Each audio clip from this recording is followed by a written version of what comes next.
The Honourable Member for Papineau. Mr. Speaker, under these Conservatives, our young people are still being left behind. Although they represent 37% of the population, 0.04% of the Economic Action Plan funds are earmarked for youth programs. In addition, we can count on one hand the number of times when young people were mentioned in the economic plan today.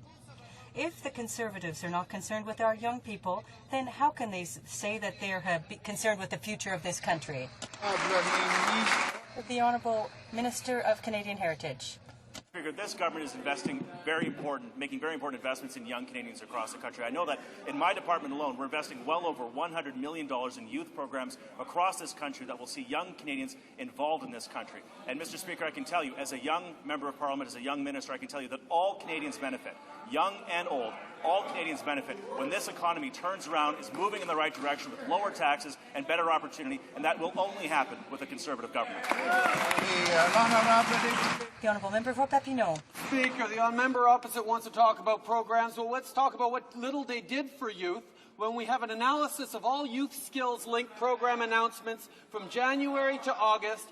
And we found that 75% of the announcements landed in Conservative-held ridings. Whoa. How can we trust a government that actively works to divide along partisan lines rather than allowing all young Canadians to contribute to building this great country? The Honourable Minister of Transport. Order.